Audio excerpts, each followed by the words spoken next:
মানিকগঞ্জের জাতীয় ২৭তম এবং ৩৪তম আন্তর্জাতিক প্রতিবন্ধী দিবস পালন।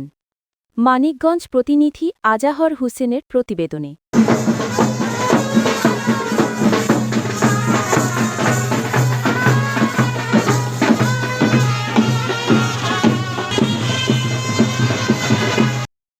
প্রতিবন্ধী অন্তর্ভুক্তিমূলক সমাজ গড়ি, সামাজিক অগ্রগতি ত্বরান্বিত করি, এই প্রতিপাদ্যকে সামনে রেখে মানিকগঞ্জে উদযাপিত হল ২৭তম জাতীয় প্রতিবন্ধী দিবস ও ৩৪তম আন্তর্জাতিক প্রতিবন্ধী দিবস। ৩রা ডিসেম্বর ২০২৫ সকাল ১০টায় দিবসটি উদযাপন উপলক্ষে জেলা প্রশাসকের কার্যালয় হইতে জেলা প্রশাসন ও জেলা সমাজসেবা কার্যালয়ের উদ্যোগে একটি বর্ণাঢ্য র্যালি বের হয়ে বেওথা সরকারি সমন্বিত ভবন প্রাঙ্গণে গিয়ে শেষ হয়।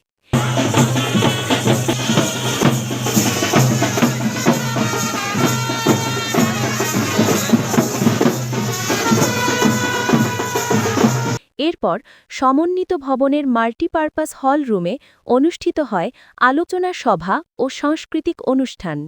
র্যালিতে অংশগ্রহণ করেন নবনিযুক্ত মানিকগঞ্জ জেলা প্রশাসক নাজমুন আরা সুলতানা এবং প্রশাসনের বিভিন্ন দপ্তরের কর্মকর্তারা এই র্যালিতে অংশগ্রহণ করেন। র্যালিতে আরও উপস্থিত ছিলেন শত শত প্রতিবন্ধী ব্যক্তি, তাদের পরিবারবর্গ এবং স্বেচ্ছাসেবী সংগঠনের সদস্যরাও এই র্যালিতে উপস্থিত ছিলেন।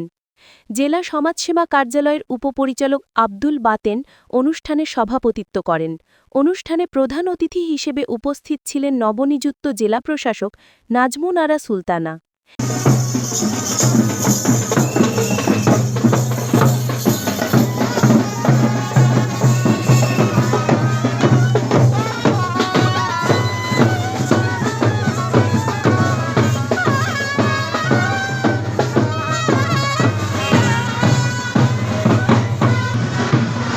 এই সভায় বিশেষ অতিথি হিসেবে উপস্থিত ছিলেন মানিকগঞ্জ প্রেস ক্লাবের সভাপতি জাহাঙ্গীর আলম বিশ্বাস এবং পুলিশের প্রতিনিধি ইন্সপেক্টর ফাইন্যান্স ও অ্যাডমিন জাকির হোসেন। প্রতিবন্ধীদের উদ্দেশ্যে জেলা প্রশাসক এবং সমাজসেবা কার্যালয়ের উপপরিচালক আব্দুল বাতেন সহ অনেকে বক্তব্য রাখেন।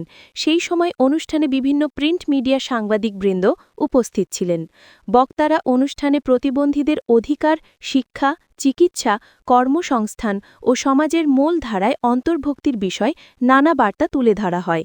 বন্যায় ক্ষতিগ্রস্ত প্রতিবন্ধী পরিবারের জন্য সহযোগিতার আশ্বাসও প্রদান করা হয়।